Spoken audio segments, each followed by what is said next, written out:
Thursday. And if it's Thursday, we're here talking some good old football here on the Audible Thursday Night Postgame Show, off-season edition. I am Bobby G along with the homie Wild Card Mark. What up, bro? How you doing this Thursday evening? And you know what it is. Hey, never off season around here. In the Audible Podcast. So man, feeling good, feeling great, feeling good. As my man 11 just came with the yamtastic dunk over here. uh, yeah, man. Hey, don't mind us. Yes, it is NFL offseason, but both me and Bobby probably got the Western Conference Finals on in the background. Well, I know I we do both. not. I don't, man. Fuck basketball right now. You know what I'm saying? Oh, Cavs ain't playing. never mind. Somebody's a little salty. Somebody's a little salty. No, I'm good. I'm good. Hey, the Cavs. See, man, yeah, and you know how I am, man. I'm realistic about my teams. Like, obviously in the moment you're upset. You're upset at the way they perform. But now that I've had time to decompress, if you go back, go back to our Friday show. We did our NBA preview. What did I say the goal was? Make it to the conference finals. We did that. Like, I knew this was not a championship season, even though, the Celtics were depleted. I thought it was a good window, but my goal for the season, at least make it like you have no excuse if you don't make it to the conference finals, and they did that. So now the next step. Now you've been there. Now you've learned the lesson. Kenny Axton, hopefully you've learned the lessons. Now next season, the GM has seen. He knows what we need to take it to that next level. Now next year is finals. You got to make it to the finals. So yeah. Hey man. Hey, all I'm saying is at some point in time it gotta come together. It gotta come together. But hey, you're closer to a finals in Cleveland than you are in most places, so let's put it that way. yeah. Right? And I also forget, man, I come from an era where I remember teams having to learn how to win. True. You don't just come out, hey, we chant. No. Like, I remember the freaking Pistons having to go through the Sixers, having to go through the Celtics, the Bulls having to go through the Celtics, having to go through the Pistons. The Knicks having to go through the Bulls. Like, these are stages of teams having to win. And just because it's a new era, that don't mean nothing. You still got to learn. The only team, literally, if you go back, the last 10 years, that kind of didn't have to do it that way, it was the Warriors. They just kind of, once Steph got healthy, like, they didn't take their playoff lumps, so to speak. It was more, they never really finished. Steph's ankles prevented them from having that, success. But, like, once they all got healthy, it was like, okay, here we are. We are unstoppable. It's crazy that you say that because somebody said Steph Curry was a generational talent, and I'm like, he wasn't thought of one. He may have turned into one. Coming out either. I don't think anybody had generational talent paved on him. That was because, like I said, that man's ankles was no way keeping that man in the like. People forget Monte Ellis was sitting there. He had to sit for a minute behind Monte, and his ankles wasn't getting right. So it wasn't like he turned in. Started together. Remember, they moved Monte to the 2. Yeah, this is before they got Clay. Yeah, but no, I think here I agree, but I disagree with you. I agree. He wasn't considered a generational talent. But I believe it was only because of how at that time how the game was still played. Like, if Steph Curry was in the draft this year, he would be considered generational because of his shooting, because it's now a shooting league. Back then, it wasn't a shooting league, so it was like all of this, kind of, and this is where it's like Steph Curry changed the game comes into play. That's why I agree with you that Steph changed the game because, say for example, we go with your theory that he's drafted in today's game. It's a shooting game, but I don't know if that shooting game that we're watching right now in basketball happens if we don't get Steph Curry. I think we still it's a catch-22. Yeah. I think there's somebody that's you're always going to get somebody that's going to change the game. And here's why I don't think he wasn't a generational talent, because nobody saw him as that coming in. Again, the ankles and whatnot, and he couldn't stay healthy, couldn't get on the court. And then once he, like you said, once he got healthy, I think the generational talent, where I do agree that he is a generational talent, is because he did change a game, like not just NBA. I'm talking about the game of basketball. And I'm not saying that he was the first originator of shooting threes. No. What Steph Curry is doing, like, he's in shooting range the moment he wakes up. That's a different type of shooting. You know what I'm saying? You know, appreciate the update, Cash Bandit. Like, to me, that's a different type of shooter when you're in range the moment you wake up after you open your eyes and take your first breath. Like, that's right. Different. And that's why I can't not call him a generational talent. Yes. Because his shooting, like, he has a generational skill. Yes. It just wasn't, again, that wasn't the game when he came into the league, because stuff he was doing at Davidson. Oh yeah, that was him. That was him. That was him. That was him. Boy, he had the whole. I was in Carolina when that was going down. So, country club I was working at, they ain't nothing but probably a few minutes, probably like 20 minutes from damn Davidson, North Charlotte. We on the south side of Charlotte. It take probably 20, 25 minutes to get up. It had the whole city rocking, dog. Yeah. Man, that run, crazy. Yeah. But say this before, man. This is a football show. We've been talking about. I know, right? Yeah. It's the off season going on. Let's see what's the latest going on. You know what? We're gonna leave your boy alone, Rasheed. We know what's going on with him. We ain't talk about too many people dragging him. But your man Jacob said, "Hold my beer." Josh Jacobs, boy. Like, what is you doing? Hey, dudes, we having the competition. Let's see who can fuck up the most. Like, come on, man. Hey, bro. Yeah, what is you doing, man? Come on. You can't be having the DVs. Come on, I hope you play again. Hey, we know what the worst case scenario with that is. We seen this before. Yeah. We seen this before. Go ask your man Ray Rice how it was all good about a week ago, and changed up on him real quick. Yeah, and the bad thing is, like, Ray ain't even lied to him. Hey, this is what happened. This is exactly what I did. And then that video came out. Hey, I don't. I hate to see what happened. This is an unfortunate situation for both parties. There's a victim in here, the young lady. Yeah.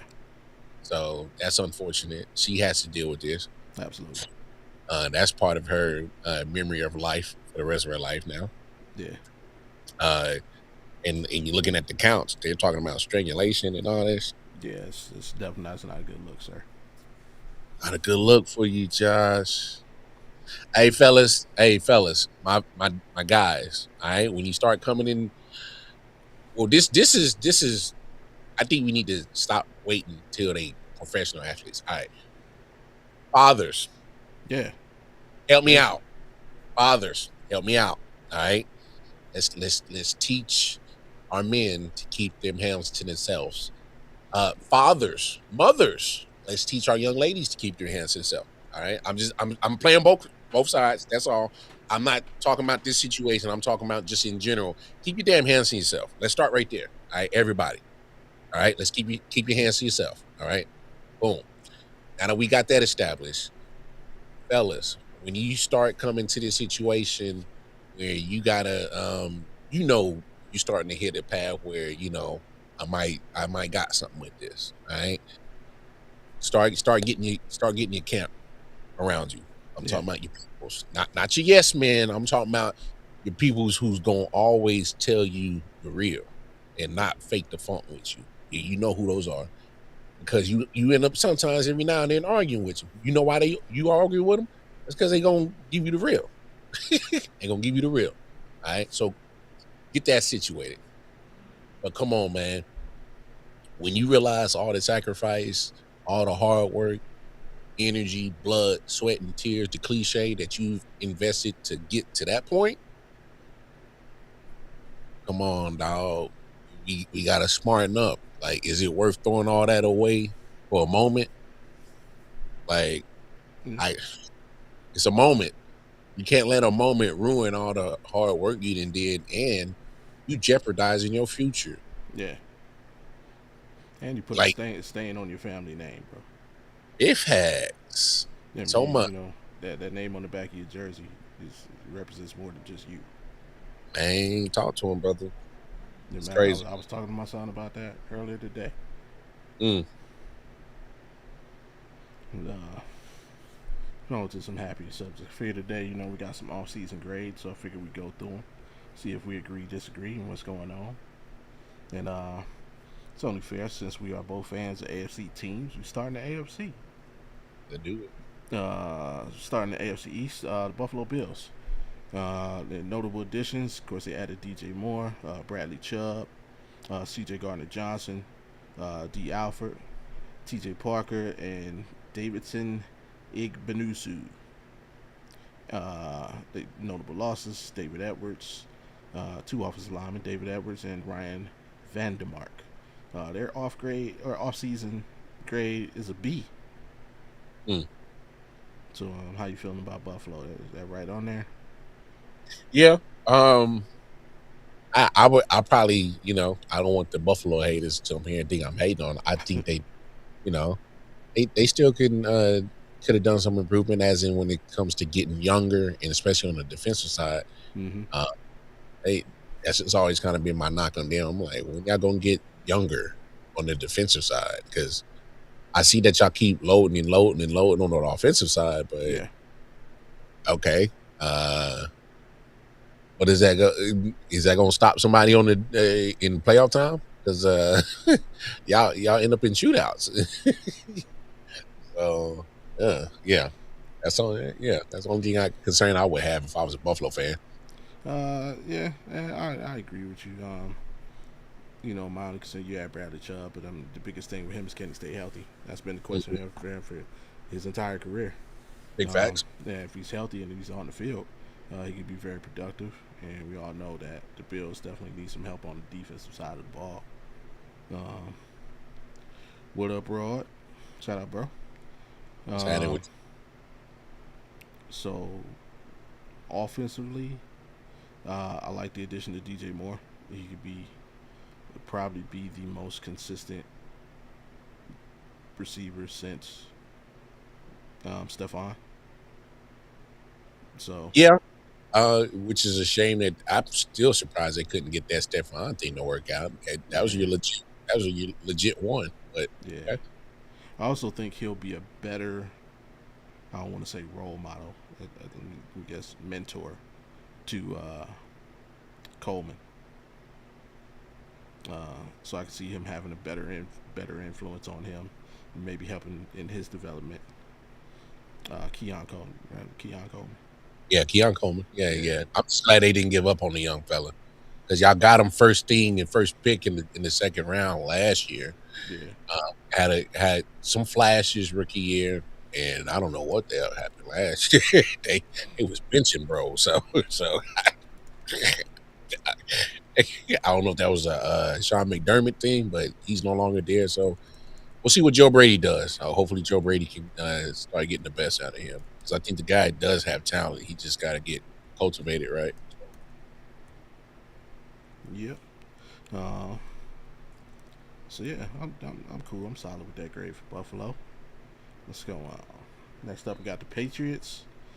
Notable additions: they added up Romeo Dobbs, uh, Elijah Vera Tucker, old tackle from the Jets. So strengthen yourself while weakening another division team. Uh, Caleb Lomu through the draft. Draymond Jones, Kevin Byard, and Gabe Jax. I'm gonna just call him Jax. mm, Can't say his last name without making him sound goofy, but Gabe Jax. mm, Notable departures: Kalavion Chason, Austin Hooper, Kyrie Tonga, Stephon Diggs, of course, Jelani Tavai, Veteran Lowe, and Anthony Jennings. Their offseason grade was an A minus. Oh, How you feeling about that? damn. Who made this ESPN? This is this is coming from CBS Sports. Oh, okay. CBS Sports they So must have some Patriots because yeah, don't add us. Spurs winning the chip, bro. Is that Big Ron with some creative username? hey, they should, in my opinion, they should, but we'll talk about that tomorrow. But with the Patriots, I guess Romeo Dobbs is your upgrade at weaponry. Losing your best receiver in Stephon Diggs, I'm not sure why you're not bringing him back. Well, I mean, don't forget that you know, the June 1st is Monday, Oh yeah, and oh yeah, what the rumors are was supposed to happen June 1st. yeah, yeah. Obviously, yeah. I keep forgetting that. It's because that was so long ago. Yeah, June 1st is coming up, so we'll see that go. But I wouldn't even. I mean, yeah, that should happen, but I wouldn't say that's set in stone because I think some other people that might want to get AJ services if they can make the money work out. But Right. um, I, okay, I don't think they did enough to get firepower to really say that obviously post or pre June 1st. I don't think they did enough to get enough. Romeo Dobbs is your biggest addition. Okay, all right. One, if I'm a Patriots fan, look, that Kyrus Tonga, a D Mm-hmm. tackle, we picked him up in Kansas City. Right. So you lose that D tackle that was sitting next to Mitt Williams, and that kind of hurts them because he's very athletic. Kyrus Tonga, he's one of them big old Samoan boys that eating up space in the middle. So yeah, it's kind of hard to replace. All right. I don't know if I gave him an A minus. I Yeah, I think, was kind of like, oh, yeah, I think I would give him an A minus.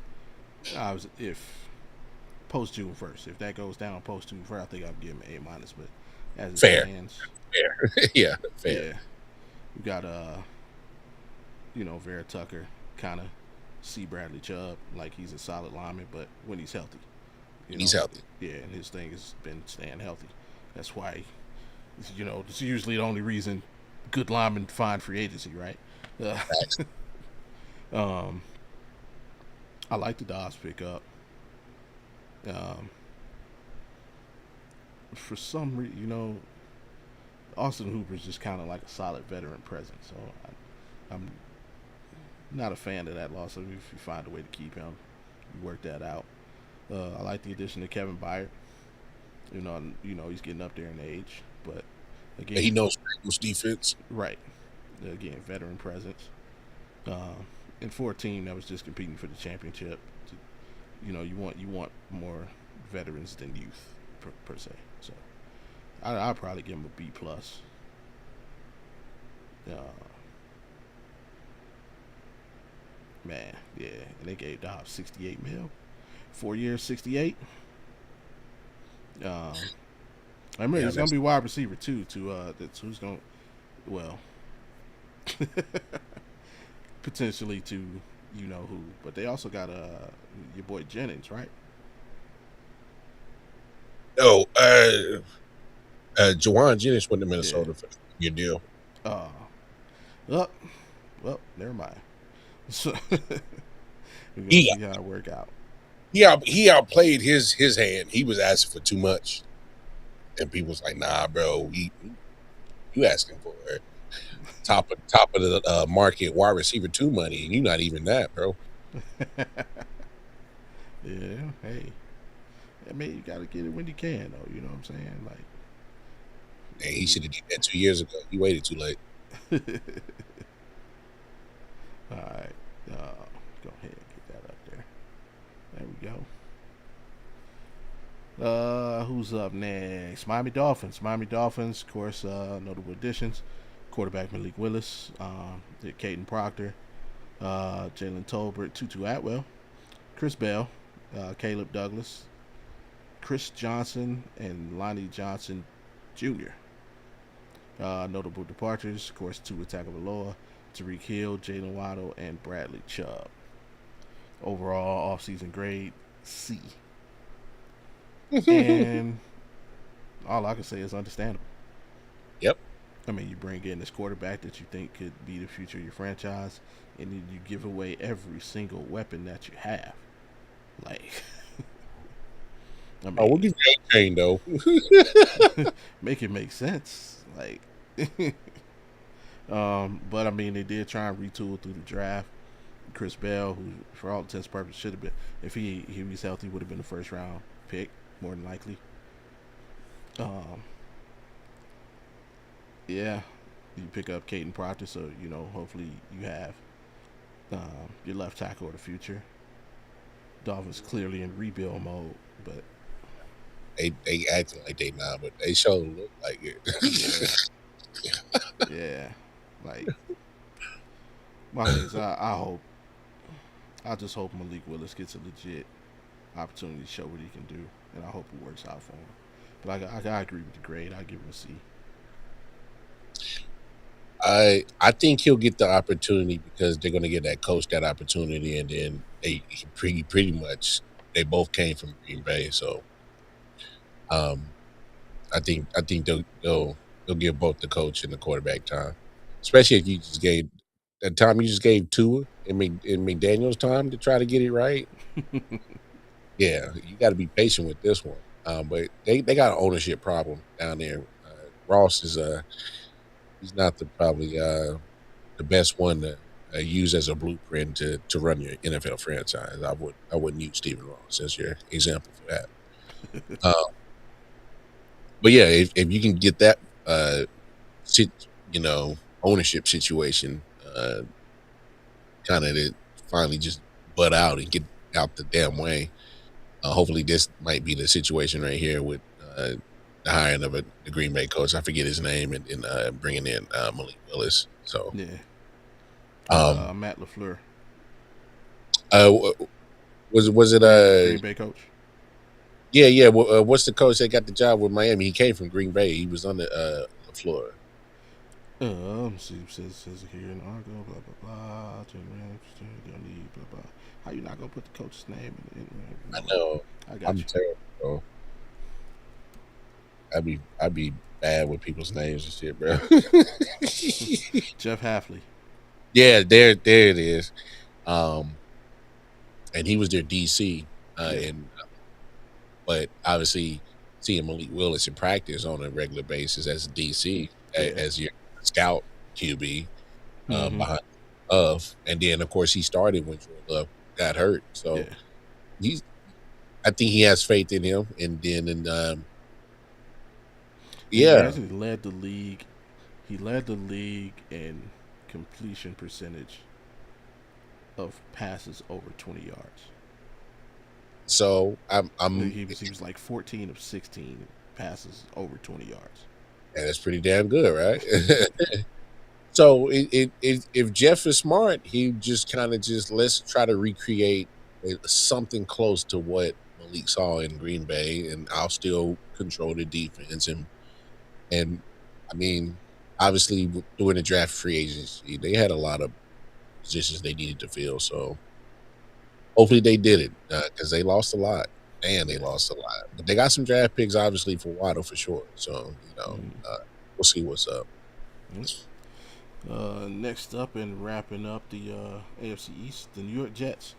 Notable additions: David Bailey through the draft, Mark Cooper Jr. through the draft, Geno Smith. Hey, welcome back. Kenyon Sadiq also through the draft, Demario Dabi, Mika Fitzpatrick, Tavondre Sweat, and Dylan Parham. Notable losses: Justin Fields, Elijah Vera Tucker, just mentioned him, Quincy Williams, and Jermaine Johnson second. Not mentioned in there is the guys they traded away during the season. Mm-hmm. I think they need to be Sauce Gardner and Quentin Williams.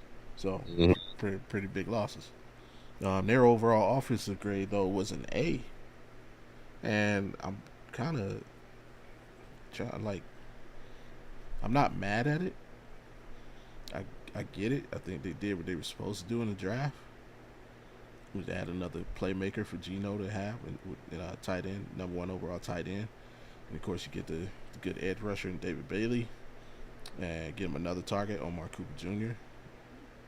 Um, you pick up Minka, the ball hawk back there, and to me the sleeper pick is gonna be Tavondre Sweat. I like him on the D line. Mm-hmm. I think he'll pay some dividends, but um, it's the Jets, man. Jets haven't had the best of luck over the last few years. Um, Personally, I think Aaron Glenn might be on the hot seat. Um, Mm. After year yeah, two, yeah, I believe that you can't have another. How many wins did they get last year? yeah, that was bad. That was bad, and that was um, year. Oof. Yeah, that was year one too. yeah, go ahead, man. And what was the standings last year? 3. My bad. I gave him too much credit. Yeah, 3 wins. You get a minus 200 point differential. So, to me, if I'm ownership, man, we went out, we got you a veteran quarterback. Mm-hmm. Got you a couple more playmakers offensively. Still got Garrett Wilson. Still got those running backs back there in Brees Hall. Um, yeah, we should be able to win at least 5 or 6 games this year. So I'm thinking if you don't reach that limit, yeah, Aaron Glenn might be on the hot seat. So Hey, that's understandable. Because if you're being honest, the average tenure for a Jets coach is about 2 years anyway. So, no, seriously, if you average it out, yeah, it's almost about 2 years. So, yeah.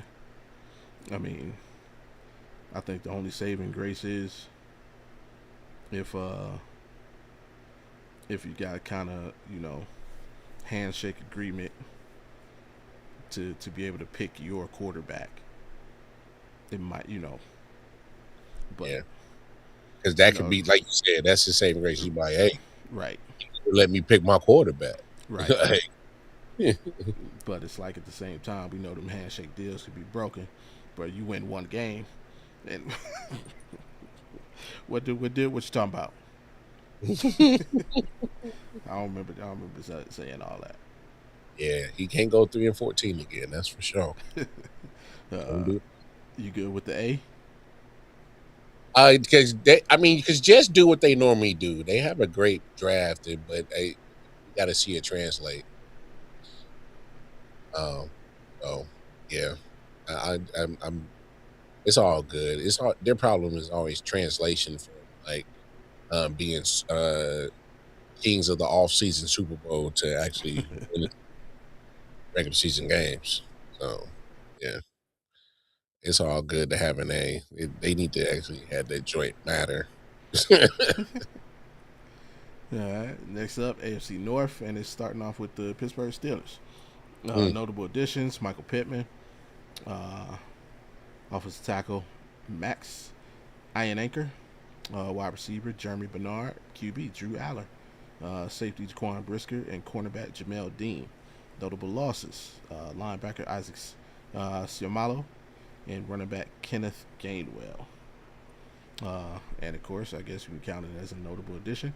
Aaron Rodgers coming back for what is going to be his final season in the NFL, and okay. I guess another would qualify as a notable addition. Mike McCarthy as head coach. No more Mike Tomlin. He's moved on. And they brought in Mike McCarthy, who has a prior relationship, as we all know, with Aaron Rodgers from Green Bay. They won a Super Bowl together.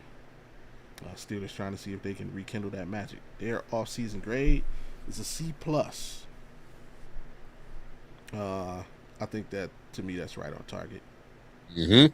Um, yeah, nothing didn't really moving the needle. I mean, the Michael Pittman pickup, I think it's very solid. That could be a hell of a duo with him and DK. But to me, the same problems exist with Steelers. What's your running game going to be like? And what are you going to get from the O line? Their O line hasn't been the best over the last couple seasons. The defense isn't the same Steelers defense that we're used to. Oh no, not even close. Yeah, I think for the first time ever in the history of the franchise, you have an offensive-minded coach. I mean, because Tom was defensive-minded, Kyle was defensive-minded, Chuck Noll. Like, so this is something new for the franchise. And honestly, I've already put it out there, so I'll say it again. I believe this is going to be their first sub 500 season in a very long time. As we all famously know, Mike Tomlin never went under 500, never had a losing season. We could say that officially now since he's retired. But yeah, I agree with the C grade, and I think we're about to. I mean C plus, and I think we're about to see a C plus season from the Steelers as well. Yep, it's going to be enough to keep that fan base excited, but it ain't going to be worth them and mount up to another damn thing. It just don't. How your defense is the most expensive, one of the most expensive sides in football, and y'all couldn't stop a nosebleed because they wouldn't picked up that useless ass Jalen Ramsey. They were not good. That defense was not good last year, and they had moments. And I mean, I get it. T.J. Watt, he's had a hell of a career. Still not his brother. But he's kind of been starting to kind of slow down, getting nicked up, and so he ain't as dominant as he once was. He can still turn it on though. Don't get it twisted. He still got the juice. That's not what I'm saying. It's just that his dominant just ain't dominant like it was. But yeah.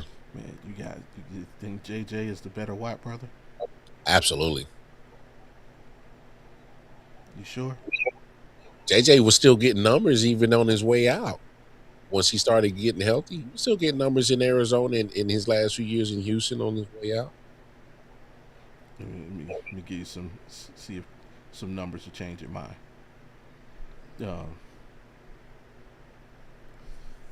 Forced fumbles. TJ's got 27 of them on his career. JJ had 15. Fumble recoveries. TJ had 10. JJ had 13. All pro. TJ 6. JJ 4.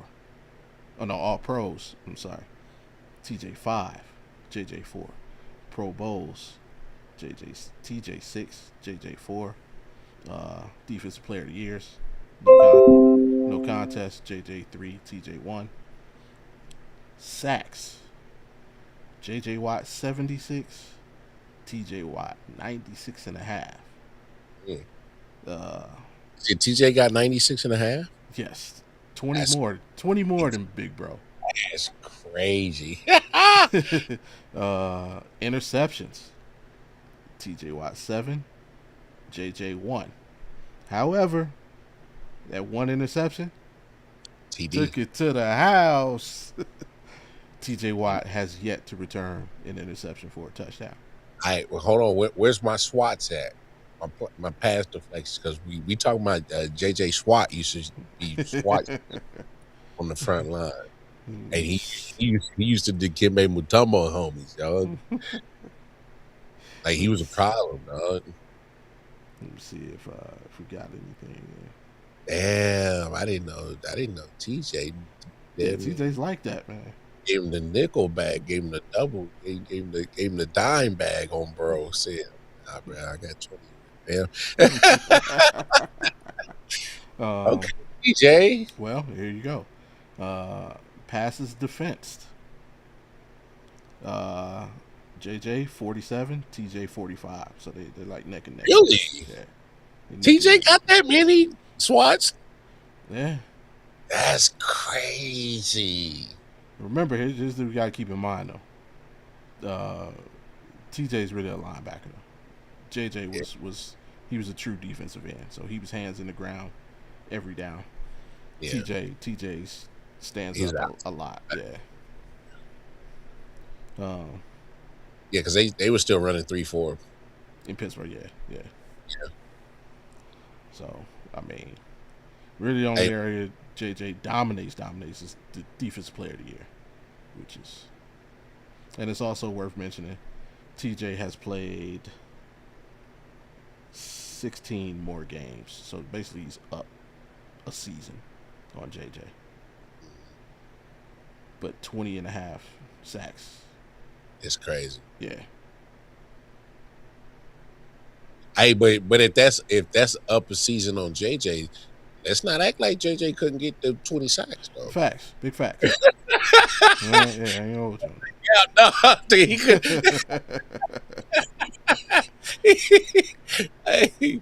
Hey, because that boy went good for a double digit now. True. Hey, no, that bloodline is crazy. Yeah. Derek made it to the third brother. He made it to the league, but he was a fullback. So yeah, he played for the Steelers. Yeah, and fullbacks is a dying position in the NFL. So yeah, you're a special teamer. Yeah. And they were saying, man, you good at it. You can have a very long career as a special teamer.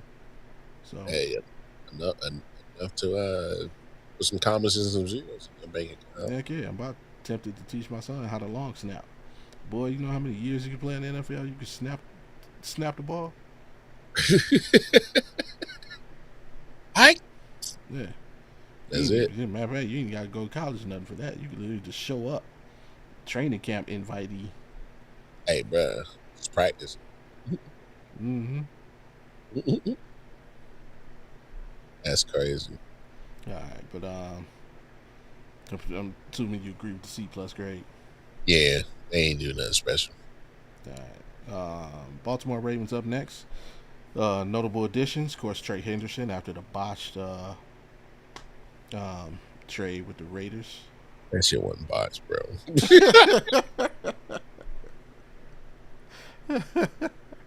Max Crosby debacle.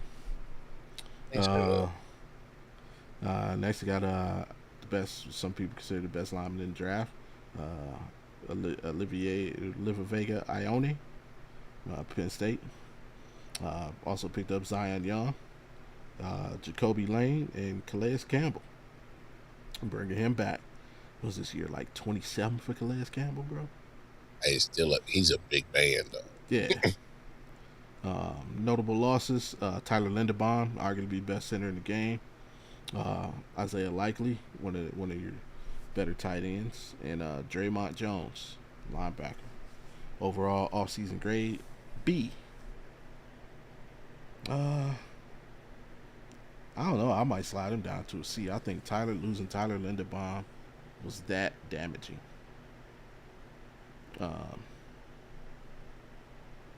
Again, arguably the best center in the NFL. Linchpin to your O-line. Even though you got a new coach coming in, we know the Ravens' offense is built around Lamar Jackson and King Henry. Offensive line play crucial to that. You can't lose the captain of your O-line. You just can't lose that piece. So that's big enough for me to drop their grade to a C.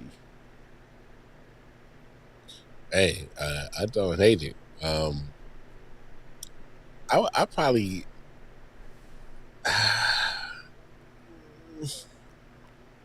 man, that's some pieces they lost, man.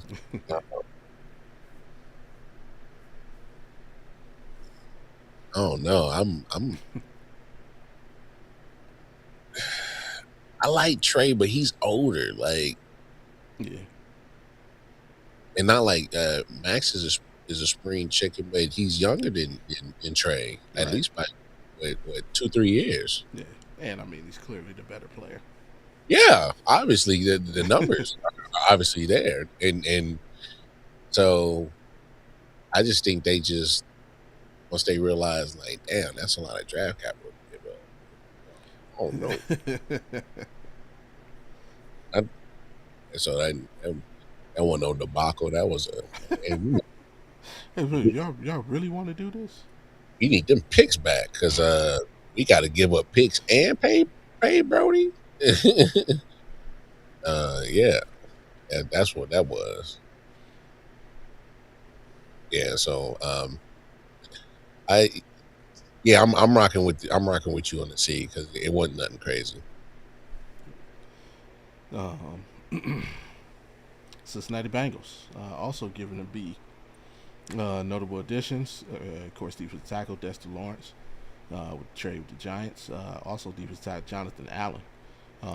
Edge Boye Mafe, safety Brian Cook, and edge Cassius Howell.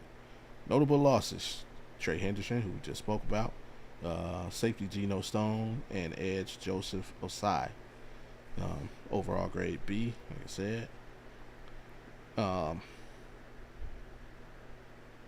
I definitely get the trade with the Ravens, but all I'm saying is, bro, could you imagine had they kept Trey Henderson And and two monsters in the middle? Shout out, motion was good, bro. You had Henderson, D Law, and Jonathan Allen on your D line. Bro, that would have been crazy. That would have been crazy. I don't know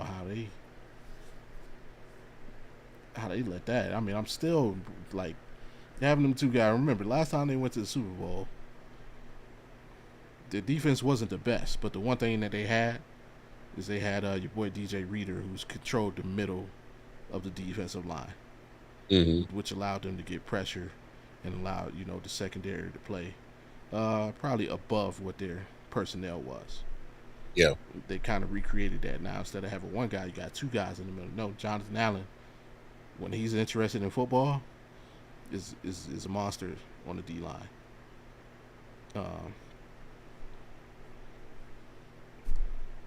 nah, that's fair. Yeah. He got it. He gotta want that. Yeah. I think the reason why he's kind of been bouncing around the league is because I think teams are kind of writing the book that they don't believe he wants it all the time because the talent ain't the issue. Oh no. Talent is not the issue with Jonathan Allen. And look, Cincinnati needs it because you can't keep having all this prolific offense, all your money on that side, investments on that side, and giving up the cheeks on the defensive side in the shootout always. Like, man, what?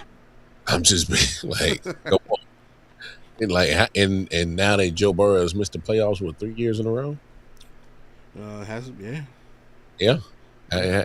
How much longer you think he gonna put up with that shit? Well, he got to stay on the field first. I understand that, but he missing the playoffs, man. Both got to be true. Yeah, he got to stay on the field, and I think some of it is lack of resources at the right parts on the offensive side. I get you want T. Higgins and Jamar Chase. I get that. I understand. You put both your receivers in down there in the top 15 of highest paid. Yeah. And you still can't protect your man. What are we talking about? What are we talking about? It like some of those injuries are just because the man is just getting beat to shit. Like his body is going through it, man. He's getting his ass kicked. So I think he's mentally exhausted as well, man. Remember, he's going through. He got his house broken into. And man, he was going through so much emotional stuff during the end of that season. Yeah. It was like, damn, bro. Like, are you okay, Joe? Right. And it's like you. Yeah, that's a major violation too. Somebody violates your home. and especially in a situation where like you're the guy in the city, Mm-hmm. and like you would not think that the city would disrespect you like that. Like, come on, y'all love Joe, bro. Y'all love Joey B. Like, yeah, that's crazy. But yeah, I agree with you. It's crazy. Yeah, I'll stick with the Bengals grade on that as well. That defense got to get right, so um, they got to start getting some stops. And hey, at some point,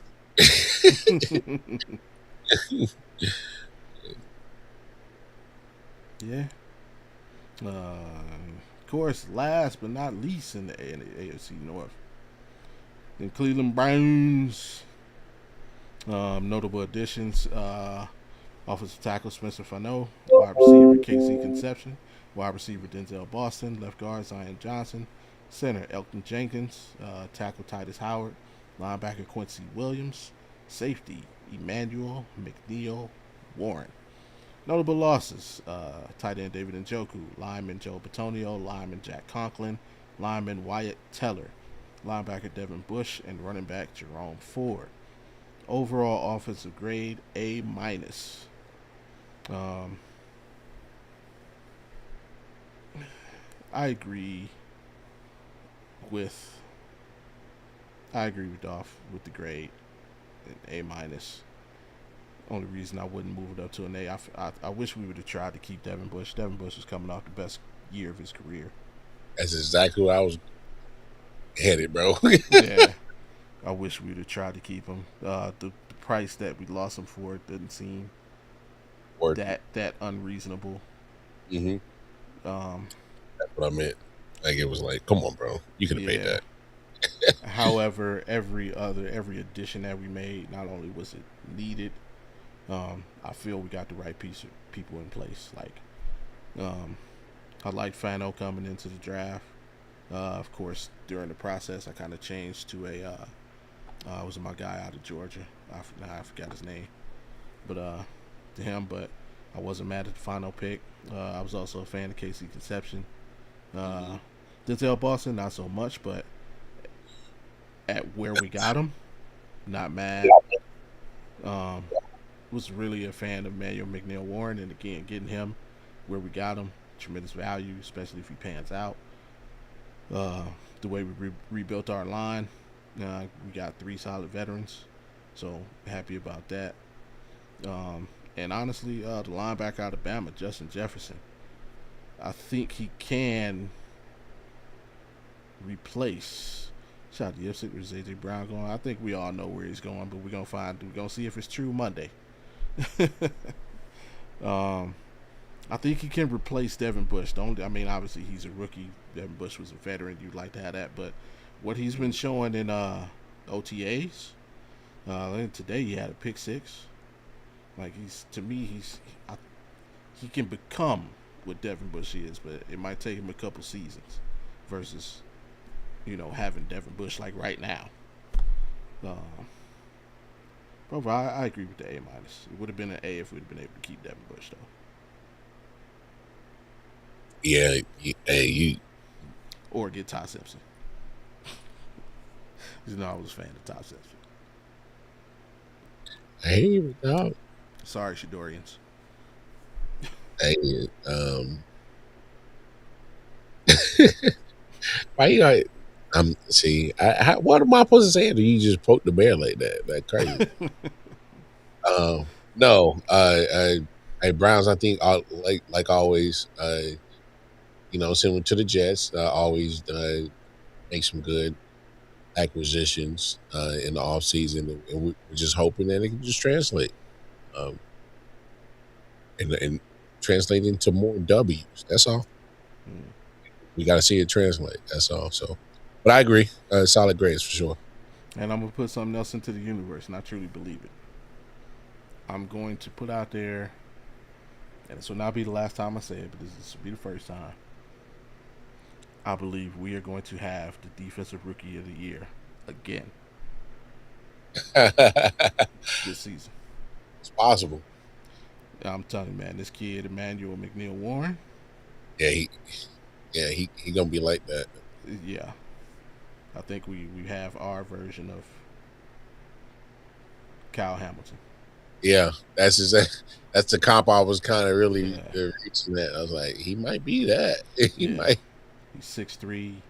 I think he's a little bit faster than Kyle.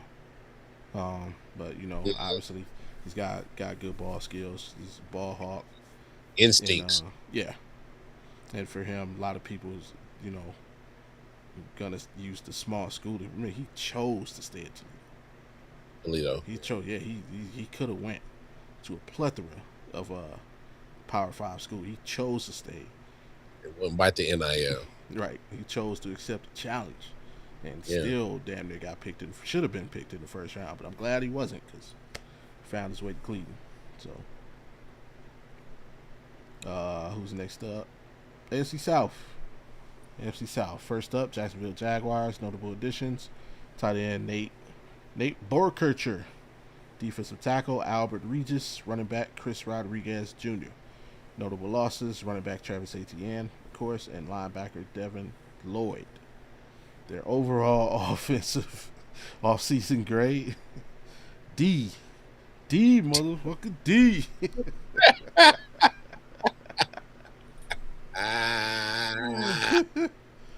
Ah. I mean, I have to agree. It's just not a whole lot of movement, like especially for a team that made it kind of went from worst to first, right? Mm. They putting a whole lot of weight on Sunshine's shoulders, and I don't know if he's gonna be able to carry it. Mm. Yeah, I can't explain this one. Um, it's absolutely the greatest fare is on par. Because you're like, hello, for us to really, uh, be a few plays away to uh, getting past Buffalo in that wild card game. Like, is, as a fan, you're probably like, oh, and okay, then we're not too far off. And so you just, you know, add a couple, little seasoning, season that joint up a little bit. And I think they just like, nah, it tastes good. No, bro. Like, hey, nah, can you add a little bit more salt and pepper to the thing? Like, dog, something. Like, yeah, they just relying on all the ingredients to just naturally flavor this thing, and that does work to a certain extent. But you gotta know how to season that pot. You know what I'm talking about? And they just they seem comfortable as in just being part of the dance last year instead of wanting to improve and then attack and be on a let's open the window up for us our possibility of having our name in the shuffle. So Yeah. they're missing the bus and they better get on it because I think it's about to go right past them. And I'm not. I'm like you. I've never been big on Sunshine. Um, I he has a probably last year. It was probably the first time in his whole career that he actually took care of the damn football a lot better than what he normally would. Yeah. So yeah, Yep. That's all you can say is yeah. yeah. You're like, Yeah. man, yeah, dog, it's nothing. Next up, Houston Texans. Notable additions: running back David Montgomery, lineman Wyatt Teller, lineman Braden Smith, lineman Keelan Rutledge, safety Reed Blankenship, defensive tackle Caden McDonald. Notable losses: running back Joe Mixon and offensive lineman Titus Howard, uh, safety Jimmy Ward. Um, Overall offseason grade B. Um, I have mixed feelings about this because Mhm. I like the addition of David Montgomery. I think that's a big upgrade to Joe Mixon. Yeah. The addition of Wyatt Teller is where I'm conflicted because obviously seeing him work with the Browns for the last 6 seasons, um, but noticing that like the last couple years he was kind of on the decline. His strength is run blocking. He was an adequate pass blocker, but his strength is in the run game. Um, and if Houston had it's CJ, like CJ is under the microscope this season, as we all know. Yeah. And a lot of that's gonna have to do with the offensive line. Absolutely. And it's And always yeah, and that's what I'm saying. If Wyatt is if it's an off year for Wyatt, it's bad for CJ. right? And that's where I'm conflicted because I mean I've seen great Wyatt Teller, And and you've seen bad. right. And again, Yeah, like but what did you say earlier? yeah, good linemen don't hit free agency. Hello. And that's where the conflict comes in. Like because I am happy with the upgrade that we got for Wyatt Teller. So I hope Wyatt Teller is able to turn it around. Like I hope because again I like and shout out to Mrs. Wyatt Teller. Mrs. Teller is a joy. So Houston Texans fans, you're getting the joy, man. She is awesome. She engages people on social media. Like that dude, hey, he got a winner. He got a winner with Mrs. Wyatt Teller. But on that field, man, flip a coin. I hope y'all get the best version of Wyatt. With that being said, the B grade, I'm cool with. Yeah. I mean, and not much he add to a dominant Super Bowl caliber defense. Yeah. Even though, hey, they took one of the Blanco safeties from Philly. They took Blankenship. Mm-hmm. And Jim Ward. Yep. He's a solid safety. All jokes aside, milk check him if you want to. He's a solid safety. Oh yes, sir. Yeah. So I love what they did. Like you said, it's that relationship of O-line and CJ Stroud. If O-line is there, CJ Stroud plays his better football. If they ain't blocking nothing,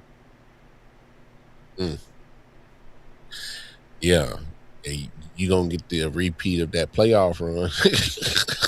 Yeah. Or that playoff shortage, I should say. It wasn't more of a run. That was a shortage of what he was doing. So, yeah. Big facts. Agree with everything you said, brother. Next up, Indianapolis Colts.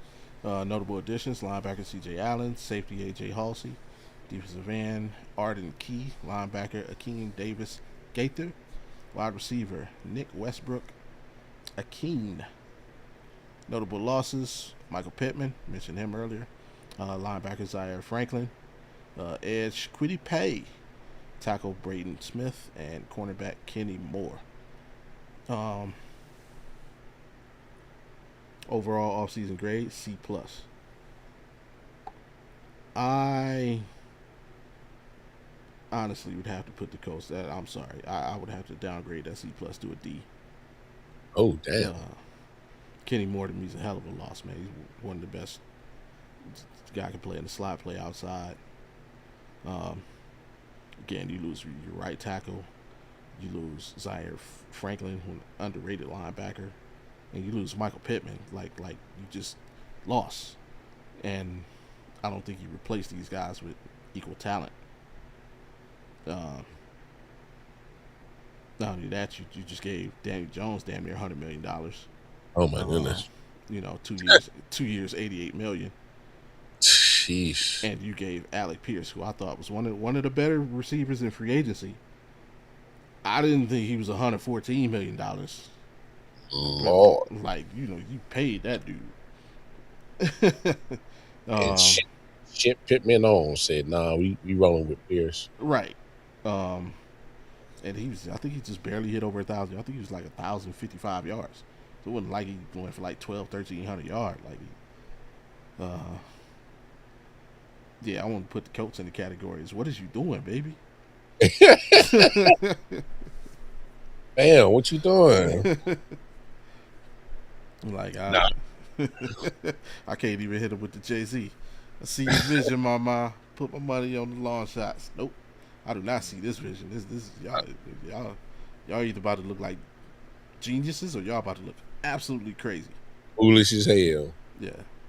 Yeah, So which one is it? yeah, but I get him a D. I I don't. I'm just gonna give him a question mark because I really just don't know. I really don't. Hey, the Riddler. Straight Riddler, bro. I don't. I really don't. If I'm a Colts fan, I'm kind of like, yo, what? And I'm not. I'm just trying to, you know, have faith. Yeah. Yeah. That's it. Because I'm like, I'm not sure. Because you just paid Pittman 2 years ago. Yeah. Just paid him. And you're probably like a year into that extension and you're already moving off of him to pay the other receiver. I mean, y'all. Yeah. Then what's that? At least a week and a half ago, just let go of Kenny Moore Jr. or Kenny Moore the third. Yeah. Your slot corner, who's probably one of the better slot corners. Yeah. I know he is getting older, and he was having some durability issues lately as of late, but overall, that guy's gave. And I get it, is what you've done for me lately type of situation in the world. I get it. I understand. But that man's he's giving a lot to that coach uniform, man. I'm just saying I'm not sure which. And you literally backed yourself into a corner with Daniel Jones, and this is you literally just had this. Yeah. How did you not read this playbook? What he did to the Giants? It was written right there, and you fell for the same shit. Down for the same, like literally fell for the same shit. That's crazy. So yeah, a question mark. I don't even think they deserve a grade because I don't know. What is this? What are we doing? I don't know. Yeah. Yeah, Just like you said, it's a lot of weight on Sunshine's shoulder. There's a lot of weight on Jonathan Taylor's shoulders. we saw what happened last year when it was. He was killing it, and then all of a sudden he was like, "All right, now they're literally putting 11 in the box, bro." Like, I'm exaggerating, but I'm kind of being for real though. It's just like, Yeah. We shall see, man. Next up, Tennessee Titans. Last but not least, AFC South. Notable additions: wide receiver Carnell Tate, wide receiver Wandale Robinson, lineman Austin Schlottman, lineman Cordell Volson, defensive lineman John Franklin Myers, edge Jermaine Johnson II, linebacker Anthony Hill, cornerback Alante Taylor. Key losses: cornerback Jarius Sneed, defensive tackle Tavondre Sweat, edge Arden Key, tight end Chig Okonwu. Overall, off-season grade B plus.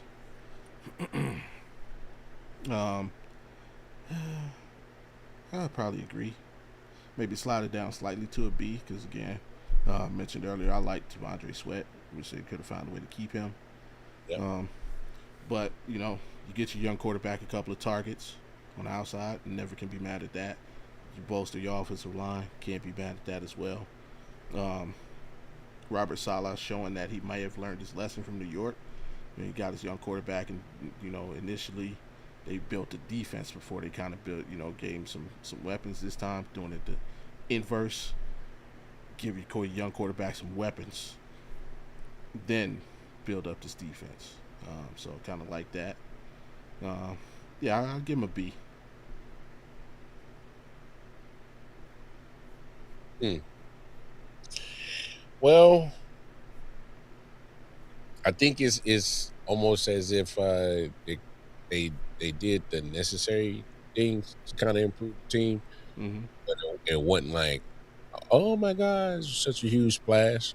Right. So, um, and it's gonna sound this is gonna sound familiar when we get to another team, but yeah, um, nothing flashy, necessity, uh, uh, transactions in the off season that just hey, we know for a fact that this is gonna it, not necessarily put us over the top, but at least started getting us into the right direction that we improved our team. So I'm rocking with the grade that TBS gave me. For sure. And who we got up next? AFC West. Here we go. Um, and first up for them is the Broncos. Notable Yeah. additions: Jaden Waddle, wide receiver, defensive tackle; Tyler Onyedin, running back; Jonah Coleman. Key losses: defensive lineman John Franklin Myers, just mentioned him; safety PJ Locke, and linebacker Dre Greenlaw. Overall off season grade B. Um, and honestly, I think I agree with that. I mean, just getting Jaden Waddle in himself, getting your quarterback a fantastic target uh, is worth the B grade, especially when essentially that's what kept you out of the Super Bowl, just having like a big time playmaker on the outside. Mm-hmm. Um, so can never be mad at that. And even though it helped Sean Payton too, which I absolutely despise, uh, I gotta keep it 100, man. I'm not It's mad at the B grade.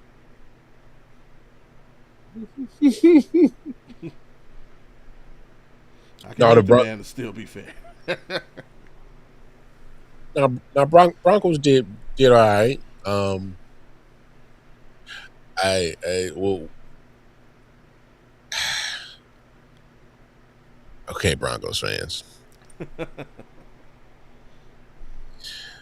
don't look at the background. Just ignore this. Y'all don't have a quarterback. Oh, say that louder for the people in the back. Y'all don't have a quarterback.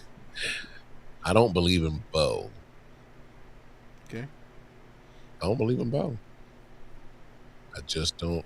I think that's the thing and they say, oh, well, you got hurt. I'm like, yeah, but Bo is like literally the epitome of the quarterback that would literally, like, when we talking about Jekyll and Hyde, like, literally in a game, you'd be like, bro, what, what the hell are you doing? Where are you throwing it? And then next, he pulls a rabbit out of his ass and they win a game. Or he'd be like killing it in the first half, and then second half he'd be like, "Yo, fam, what are you on? Like, Hey, what are you Jalen Waddle doing?" may alleviate that. Hey man, I'm just saying, Bo, and I think we're giving a little bit too much credit to Sean Payton too. I'm just saying, hey, it, my I have man no Drew, comment on Sean Payton.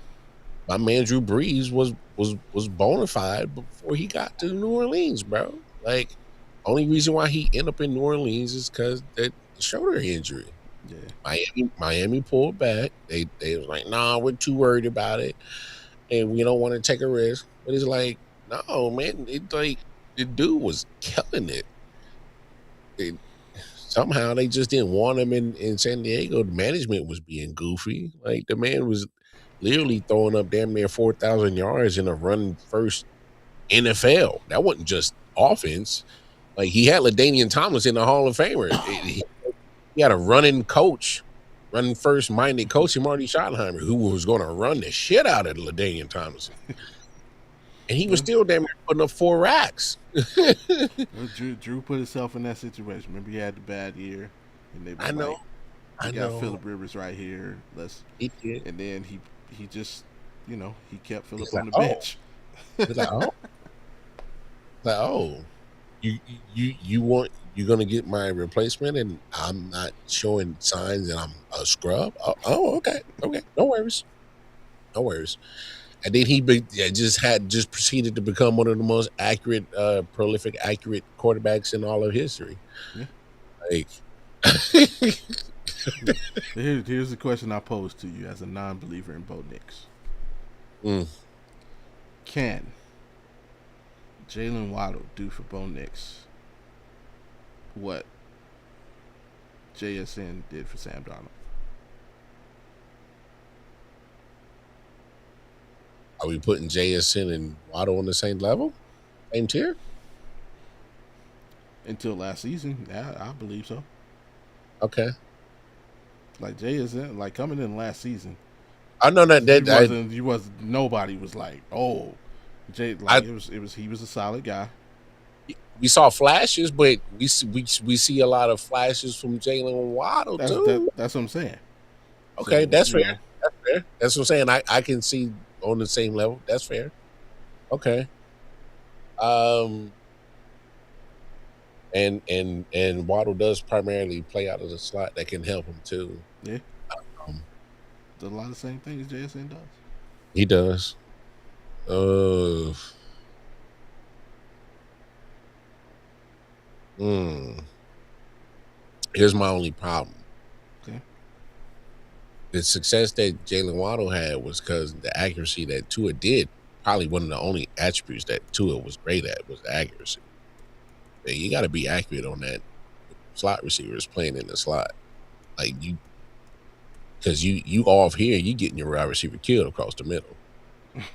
Um, I'm just being honest. Go ask Chris Olave how things changed in New Orleans once he got a quarterback that wasn't throwing him ambulance footballs. Um, so I mean, I'm just not a believer in Bo. It has that he got the cannon. He throw the deep ball. It's the can I get those pinpoint accurate throws when you throw into a guy in the slot, especially of Jalen Waddle size. Um, he's used to throwing to a 6'3" wide receiver in Cortland Sutton on the outside, 6'4", throw it into space. You can't throw it into space in the slot. Like you gotta, you gotta put that football on that wide receiver, man. You're gonna get the man knocked out, man. So I don't know. That's tough. I gotta see it from Bo. All right. I just haven't seen. I just haven't seen it. I mean, it's a lot of good things around him. They can't act like their defense at some points was going neck and neck with Houston's defense during the regular season as one of the better defense. So, um, yeah, but Bo got to start carrying his weight. That's all I'm saying. yeah, then again, just play a little devil's advocate here. Uh, JSN and Jalen Waddle go head to head. Jalen Waddle, mind you, Jalen Waddle has played 27 more games than JSN. Uh, more receptions, 373 to 282. More yards, 5,039 to 3,551. Yards per catch, 13.5 to 12.6. Waddle. Touchdowns, 26 to 20. Waddle. They both, get the ball in some end around. So rushing yards, 81 for Waddle, 62 for JSN. Uh, JSN doesn't do much in the return game, so I won't go there. Yeah. I mean, obviously you give JSN another season, those numbers a lot closer. Yeah. So, Yeah. I mean, I'm glad you threw that context in there. Like, there's 27 game difference in those numbers. So, I mean, Yeah. but that touchdown number was relatively close for there to be a 27 gap difference in games played. But another thing I'll add into that as well. There's a 27 game difference in favor of Waddle. However, there's a 17 game difference in Jalen Waddle has yet to be a number one receiver. JSN does have one season under his belt as the number one guy. True number one, yes, sir. Yeah. So Yeah, all 100% of Jalen's Waddle are as the number two. number two. Yeah, Yeah. he was never going to be number one with Tyreek there. Nah.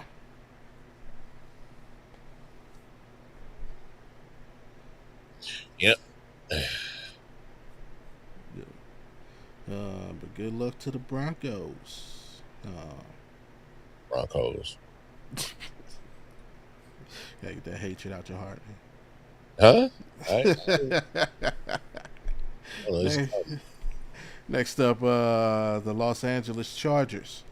Notable additions: edge Akeem Mesidor, lineman Jake Slaughter, lineman Tyler Biadasz, lineman Cole Strange, defensive tackle Dalvin Tomlinson, tight end David Njoku.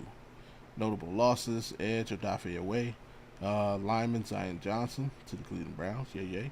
Defensive lineman Otito Agbania, cornerback Benjamin St. Juste, and tight end Tyler Conklin.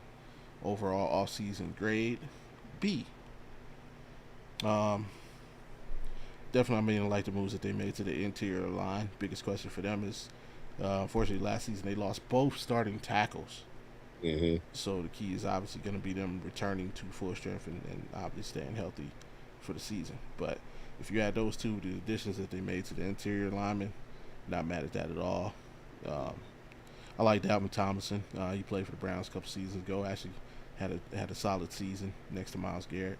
So, hopefully they get the better version of him. Yeah. Mesidor, my guy from the U. Yay. So, of course, I like that addition. Also, I'm not mad that they added David Njoku.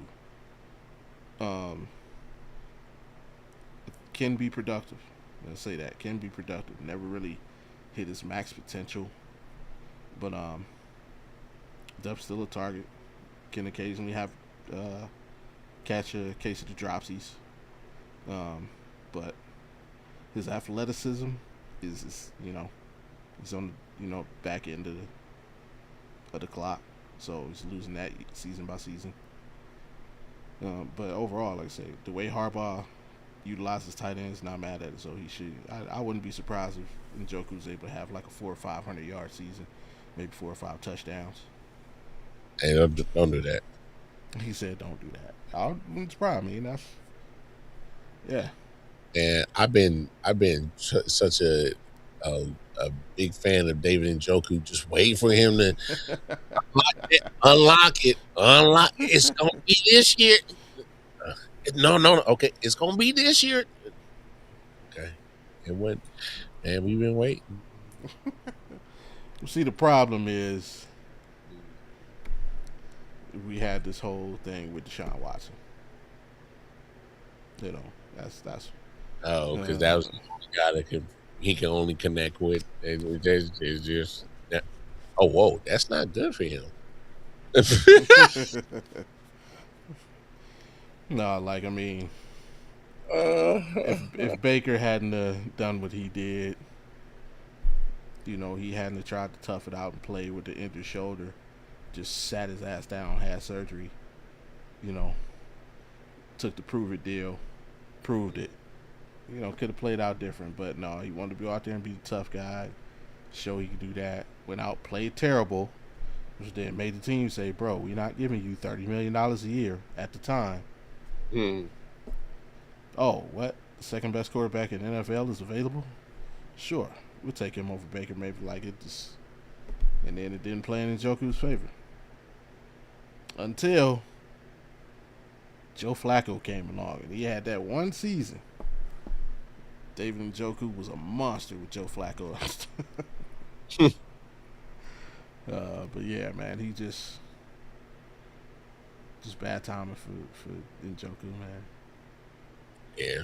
Because I'm with you, and obviously being a fan of the U, like I wanted him to, be more than he ended up being, but he just kept trying to hurdle people too, bro. Bro, stop trying to hurdle every goddamn body. That's part of the reason you beat up. Yeah, you expecting, man, your groin is about to be toe up, bro. Every time you look up, this man trying to hurdle some damn body on the sideline. Like, bro, stop. Like, they know that's what you do. Like, nobody's falling for it. Right. Yeah, I'm not mad at the B grade for the Chargers. I agree with that. Yeah.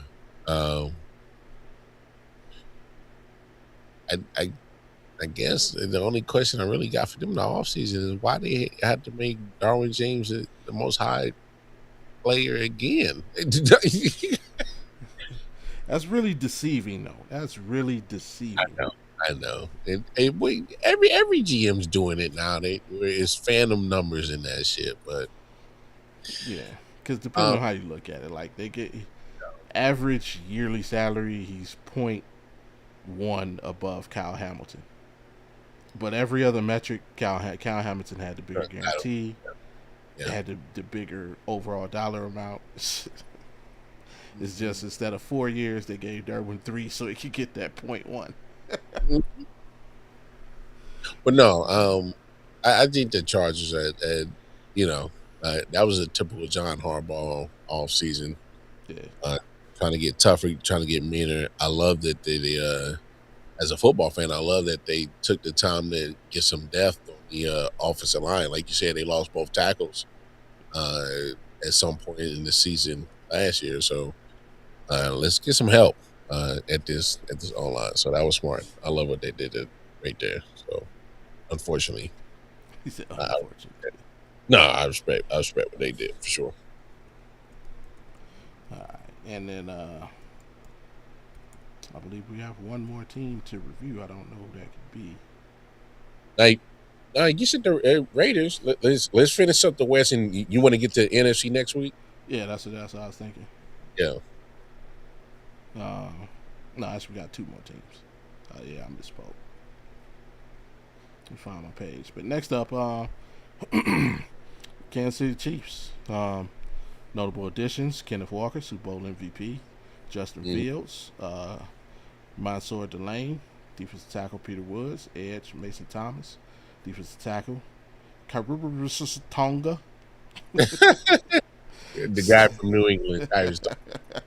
That's wild, bro. Safety Alohi Gilman. Notable losses: cornerback Trent McDuffie, cornerback Jaden Watson, safety Brian Cook, and running back Isaiah Pacheco. Overall offseason grade B. I'll let you take it away, man. You go ahead. Yeah, B. It's just a straight B, no plus, no minus. It's just it was a meat and potatoes off season, man. All meat, all potatoes, no bread.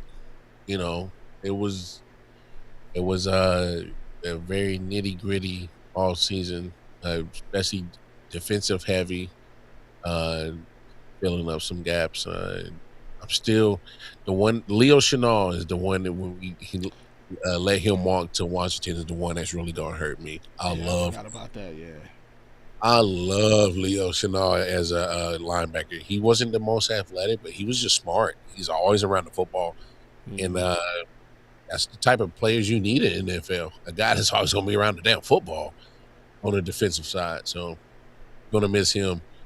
But love the fact the Chiefs are getting younger and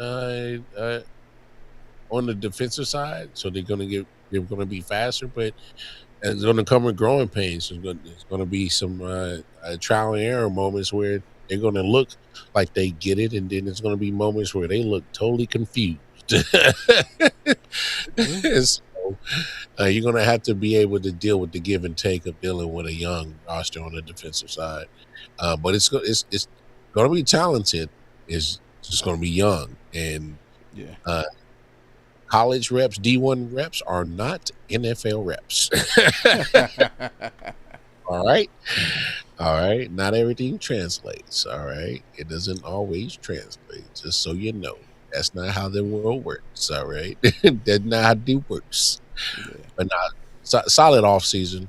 I think the biggest thing about the off season that the Chiefs are worried about is 15 health to him, Mm-hmm. uh, and he's participating in OTAs with his left knee wrapped up and a brace and whatnot. So he looks pretty determined to be ready for week 1, and that's the case. By all means, I've always said this. We want him as Chiefs Kingdom as Chiefs fans. We want him to be there for week 1. We don't need him. Um, that's why I think you get Justin Fields, or even 7th round get Nussmeier. Not saying that he's going to compete for anything, but Right. I think you keep your options open for, because the biggest thing is you get Kenneth Walker, but get a running game, and there's no need to rush back Patrick Mahomes. That's all I'm saying. There's no need. But the guy's built different. The man had the injury on a Sunday. He was already getting fixed on a Monday. So literally next day he was already getting fixed. So he's determined to play week 1. I understand it. I get it. But nobody's going to talk the man out of it. He's determined to play. Yeah. He's determined. I I gotta downgrade you guys to a B minus. Maybe even a C plus somewhere in there. Only because you reminded me of the loss of Leo Canal. I like. Oh man, I like that dude. Yeah, that one hurt. That hurt my heart. I was like, not Leo. Yeah. Damn. And I don't know what it is with you guys and the Seattle Seahawks. Just have this thing. We raise successful secondaries and then we just let them go. Don't pay him. I mean, to be fair, ours is because Dave Merritt is hands down probably one of the best D-backs coach in all of the land, and he's proofs in the pudding. The man got everybody paid. Everybody that left Yeah. got paid. Brian Cook paid. McDuffie got traded, but he still got paid. Got the big contract, all time best contract for a cornerback. Rams. Jalen Watson, the guy on the other end, goes to LA, got a contract. Joshua Williams was a primarily last resort quarterback, but primarily a special teams. Got a contract. Brian Cook, I don't know if I said him, goes to Cincinnati, gets him. So it's like, hit us with the okey doke, freaking Juan Thornhill. hey, Juan could really play. I don't know what happened when he got to y'all. He forgot he was damn deep safety. That's what happened. Big guy, I don't know what happened. Damn, man. I don't know what to tell you on that one. But yeah, he got something. I think he listened to Jay-Z and took the challenge. Jay-Z, I keep hearing people saying they made Hope. Say, okay, so make another Hope. Yep. Watch this. Kick these DBs out like it ain't nothing. Hey, I want $30 million. Oh yeah. Yeah, go get it somewhere else. Mm-hmm. Yeah. Bringing this 6th round pick in. I ain't getting it in KC, bro. Hey, you are not getting it, bro. That's why I was really, because when me and you and Abel were talking on, I was like, man, I don't know. Like, I get Mansoor, but like, the history it never fails. Y'all just don't pay him. But I mean, that's to me like that's the only way you can do that like that. Like, yeah, especially because normally, I mean, the last clearly since Mahomes been starting quarterback, y'all picking at the back end. Like, when's the next time you're gonna have a pick high enough to get a talent that good. And you still went up, Yeah, trade up. So yeah. So the hope is that you know, as great of a developer as you are, that you don't have to do too much developing with him. Like, hopefully he has enough natural talent. It's just you just need to give you these tidbits and another one. hmm another one. Uh, nah, wrap this up, man. The last one, last but not least, Las Vegas Raiders. Notable additions, obviously, Fernando Mendoza, #1 overall pick. Uh, his mentor, Kirk Cousins, the best center in the game, Tyler Linbaum. Interior lineman, Spencer Buford. Wide receiver, Jalen Naylor. Uh, linebacker, Quiddy Pay. Linebacker, Quay Walker. Linebacker, N'Kobe Dean. Safety, Trayton Stukes. Edge, Kevin Crawford. And cornerback, Jermon McCoy, who I believe could potentially be the steal of the entire draft. Steal of the draft. Man, Written all over him. how do you get the overall #1 corner with the first pick in the 4th round? Mm. Tell me how you do it. Of Crazy. course, overall offseason grade is an A for the Raiders. Um, I guess I have to agree with it by default. I mean, because literally, they just did everything that they were supposed to do. Like, you can't pass on. Shout out to Scott was having, bro. That's a high grade for the Patriots. It was.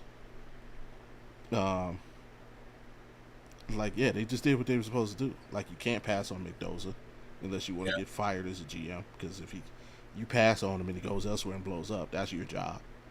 So you have, right, you have to make that pick. Yeah. Of course, he's a young quarterback. What do you want to do? You want to protect him. Oh, let's go out and get the best possible lineman we can get. You have to make that move. You get a couple interior offensive. They just literally went by the book. So it's like, just give you an A for not trying to be the smartest person in the room and just following the script of what you were supposed to do. Mm-hmm. Yeah, I know the Raiders did something like they're supposed to do what they were supposed to do, like get Mendoza, like you said. Obviously, that was a no-brainer.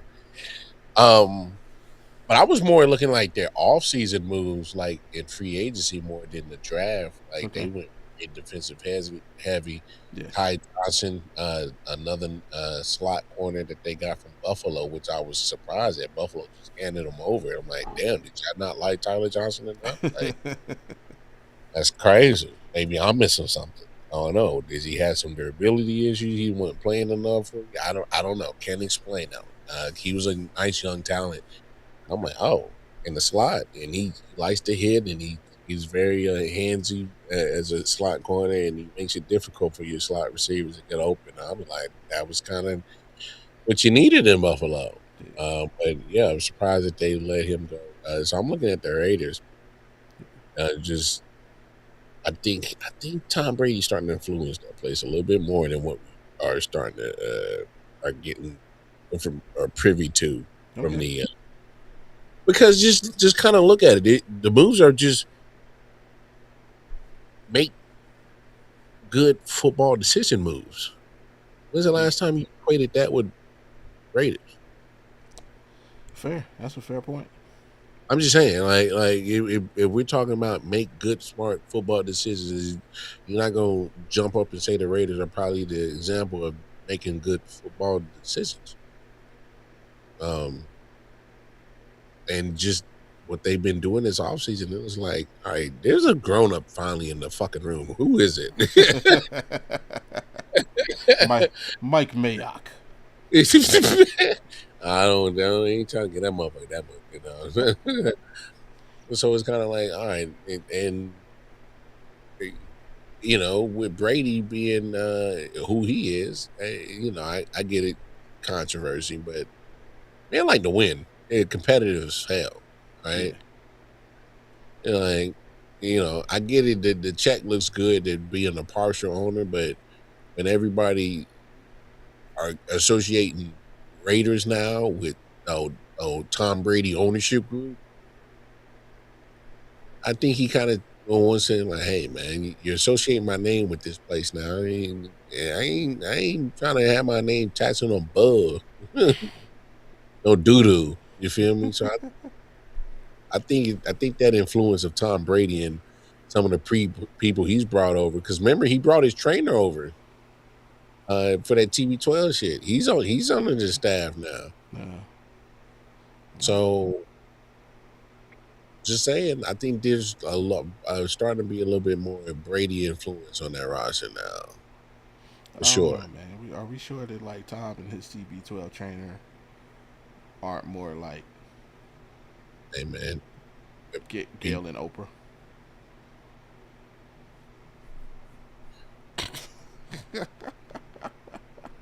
Stop it. Get some help. Anywho, so Scott, the grades that you see on this graphic here, those aren't the real grades. That's just That's just a graphic. those aren't the actual grades. No, uh, I'm just yeah, saying, man. He did leave his whole family to come back to his trainer to get ready for. You know what? We're gonna move on. Tom Brady's a great quarterback. Top 5 all time in my book. mm, Uh, yeah, that's the AFC. They say we're gonna get to the NFC next week. So come back. You want to see, your team's in the NFC. You want to see what's going on. Got anything before we get out of here, man? hey man, I know what it is, man. We got Game 7 Saturday, Yeah, 7:30 we p.m. do. Standard Time. All right, Game 7. All right, we got what we wanted, folks. If you are a basketball fan, we got what we wanted. All right, Game 7 in the Western Conference Finals. Shit went down tonight. San Antonio put their boot to asses as expected. I kind of knew that was going to happen today, especially when Wemby didn't want to talk to the media last Game 5 in China. I'm like, And he didn't do what everybody expected. He took 9 3-pointers. So yeah. that part. yeah, That part. Stop settling for the outside shot, baby. Get your ass on the block, man. I keep telling you, he can't. He doesn't have the bag yet. I'm not Not yet. saying he will never get it. He's getting it. Yeah. He's getting it. He's getting it. He's He's 22 getting years old. He's still. I keep telling people, also, once he learns how to play basketball, he's it. gonna be dangerous. People think I'm hating when I say that. It's just no. I just know that big men need years to They need time. develop. Yeah. Need time. Yeah. Especially a guy that's been playing from the outside his entire life. His whole life. Yeah, so, what up, Clever? he probably ain't never knew what the hell it was to get Is back Tanner? somebody. What is that? Tanner. Remember the graphic is the graphic. Those aren't the actual grades. So don't pay attention to the graphic. That's just for looks. The Broncos' actual grade was a B. You missed it. Go back and watch the replay. Hey, that's crazy. But nah, man. Hey, shout out everybody jumping in the comments right now. But hey, if you ain't done it, make sure you like, share, subscribe. All right. Join this Audible podcast movement we got going on. You feel me? And y'all come back tomorrow. All right. Yeah. Talking about tomorrow. We got a lot to talk about tomorrow. A lot to talk about. Oh, not just a lot of social stuff to talk about, man. That Kevin Hart roast. Might talk about that a little bit. Clash of Paris this weekend. Talk about a little WWE.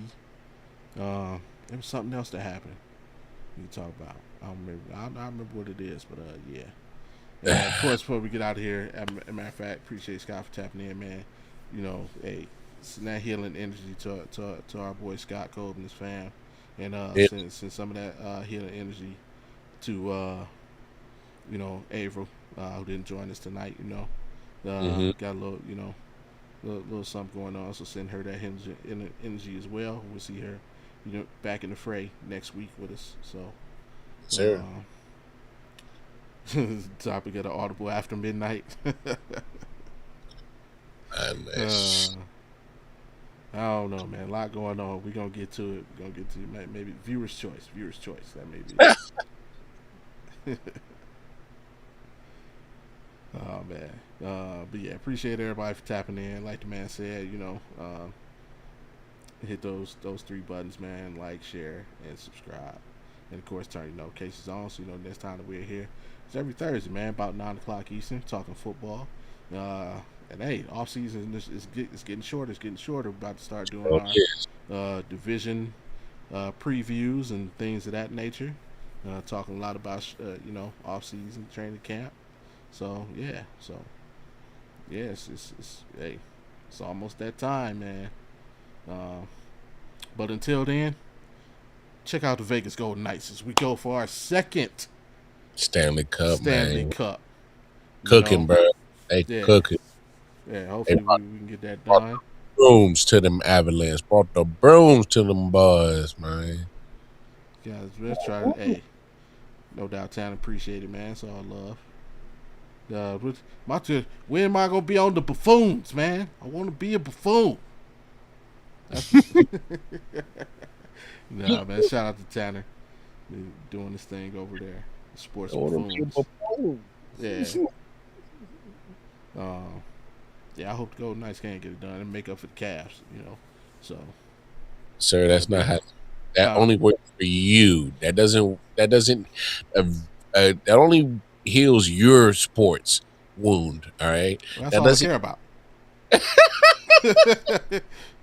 It ain't my fault. The rest of the Cavs fans live in Cleveland, and I have other teams that I can get. Hey, all I can say is as a fan of Ohio sports, I am championship rich. I have an NBA championship. Thank you, Cavs. I have 3 WNBA championships. Thank you, Las Vegas Aces. And I have 5 championships since 2016. And hopefully, Vegas Golden Knights, we can make that 6. And if the Aces keep rolling the way they rolling so far to start the season, 7 by the time football season starts. You know what I'm saying? That's crazy. Hey, as a matter of fact, I think in our podcast family over in this decade, yeah, I've definitely celebrated the most championships. Yeah. That's crazy, bro. Adam since ain't even from a team. But never mind. Hey, man. Remember, there's only one person in our podcast family who has celebrated more championships than me. And nope. I'm trying to. Nope. No, I mean the Chiefs have 3. 4. 4. Now the Chiefs got 3. 3, okay, yeah, and then you got the Lakers, so that's 4. And I got the Royals in 2015. Okay, fine. Okay, so we even. And then I got 2 for the Lakers. Wait, hold on, one for you got the bubble. That's it. The bubble? Oh, you talking about within the last? In this decade. Oh, in this decade. Okay, yeah. Well, then take out the Royals. That's 2015 then. Okay, so you're off by a year. So yeah, you won short. Who else do we got? Not even just be you. Alright. I mean, the Celtics got one. The Red Sox got in the World Series. Nah. Red Sox ain't got one. And Scott said he think he got me. Clubber said it must be nice. Yeah, Clubber. Hey, them 49ers keep playing with y'all emotions, man. If you're saying this, yeah. Overall, no, I've not said no. Overall, I might have just them 5. But yeah, no, just in the last decade. Which would be since the Cavs, because this is the 10-year anniversary of the Cavs winning.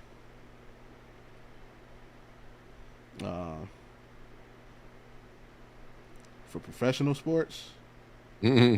Y'all lucky I ain't a Ohio State fan. Hey. Now we don't know nobody who's an Alabama fan, right? Because they got about 19 of them by themselves. I don't know no Alabama fan, man. I all them championships they got over the lifetime span of them, man. It's crazy. Yeah, Scott got 3. Okay, you got 4. I got 5. We don't have any. I do know a Warriors fan, but that's all she got is the Warriors. So that's all. Not damn. The Warriors did win. No, they won 4. Okay. I might be. We have to do that. We have to tally them up one day. Yeah, we had to set the record straight. You feel me? Yeah. And, now I just need. Come on, Browns. I need y'all to get active. Don't hold your breath, Bobby. Man, hey, man. Hey. We're gonna talk about it later. Oh yeah, I counted the Aces. The Aces got 3 of them. The Aces got 3. Don't hold your breath. Waiting on the Browns to add to this tally, all right, sir. Hey, all I'm saying, like, so I'm gonna throw it out there right now. We're gonna talk about it obviously later. Hey, remember for the last 5 seasons, the team with the easiest schedule to going into the season has made the playoffs every year. So just keep that in mind. That's all I'm saying. Phoenix Suns and White Sox are coming. The White Sox, man, hey, I'm gonna stall you out on the White Sox. They might be worse than the Browns. But hey, the Guardians though. They could get one. They could get one. Especially we got a bat now. We got a home run hitter now. Chase DeLauder. We got. And Travis Pizzana, he's our official leadoff man now. He been acting a fool since we called him up. But then get out of here before we turn this to a whole different show. That's wild. Who's this? You have most Tanner and me and Todd at 2. Well, no, you just named off 3. Club is set above 503 games back. Okay. Was it the White Sox? They ain't catching the Guardians. They only 3 back, bro. They ain't catching the Guardians. Yeah, but they got their bats. They love smashing some home runs in the south side of Chi-Town, baby. All right, don't act like they not the doormats no more of that division. All right, it's the Tigers. They ain't catching the Guardians. As a matter of fact, when we got to come though, man. I wasn't playing for a while. Yeah, we done had the White Sox number ever since Jose knocked out your boy. Hey, not What? Gave him the bink. Ended that boy's whole career. Well, that's crazy. I ain't seen Cuz since he got that. That's crazy. Yeah, I don't think the White Sox beat us since then. I forgot what Tim Anderson. Tim got the chin check down. You got the wop. Hey, you got the wop. Hey Tim, hey, where you at, bro? I ain't seen you since, man. Like, we're good. He hit that boy with the super hot fire. What? Hey, in this shit. Hey, we out. Hey. We out of mode. That boy Ray J had a problem that night. And his name is John Cena.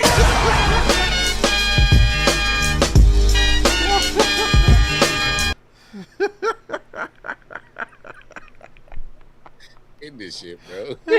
Hey man, we'll check y'all out, man. Come on, let's tomorrow, 7:05 Eastern for the original Audible Sports Podcast. That's Sports Speak Life and Culture. We should show, we gonna show the whole Ray J fight in its entirety. Yeah, I'm doing it.